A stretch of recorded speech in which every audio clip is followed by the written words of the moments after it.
বাংলাদেশে এই সংবিধানটাকে আমরা মেনে নিয়েছি গণঅভ্যুত্থানের পর, যখন আমরা 106 অনুচ্ছেদ অনুযায়ী সুপ্রিম কোর্টের কাছে রেফারেন্স চেয়েছি। যখন সুপ্রিম কোর্টের রেফারেন্স দিয়ে একটা সরকার গঠন হয়েছে, তখনই কিন্তু আমরা সংবিধানটাকে মেনে নিয়েছি। এখন যদি সংবিধানটা পরিবর্তন করতে হয়, তাহলে কেবলমাত্র নির্বাচিত জনপ্রতিনিধিরাই সেটা পরিবর্তন করতে পারেন, এবং সেটা কিভাবে করতে পারেন সেটাও কিন্তু সংবিধানে খুব স্পষ্টভাবে বলে দেয়া আছে।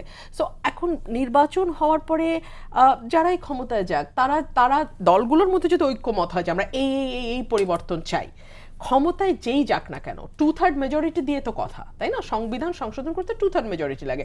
সো অন্য দলগুলো যদি ঐক্যমতে এই বিষয়গুলোতে একমত হয়, যে বিষয়গুলোতে তারা একমত হবে, সরকার যেই গঠন করুক না কেন 2/3 মেজরিটি সংসদে পাওয়াটা খুব ডিফিকাল্ট হবে না। মানে জয়ী প্রার্থীকেই 2/3 মেজরিটি পেতে হবে, জয়ী দলকেই পেতে হবে তা বলছি না, বলছি যে পুরো সংসদে একটা ঐক্যমত প্রতিষ্ঠা হলে যে কোনো সংবিধান যে কোনো সময় সংশোধন করা যায়। আর এই সংবিধানটাকে অনেকে 72-এর সংবিধান বলতে চাইছেন, এটা আসলে 72-এর সংবিধান নয়।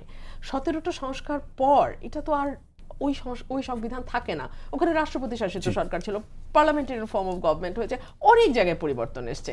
সো এটাকে আপনি ওই সংবিধান বললে তো হবে না, তত্ত্বাবধায়ক সরকার ব্যবস্থা আবারও ফিরে আসছে। সো এটাকে ওই সংবিধান বললে হবে না।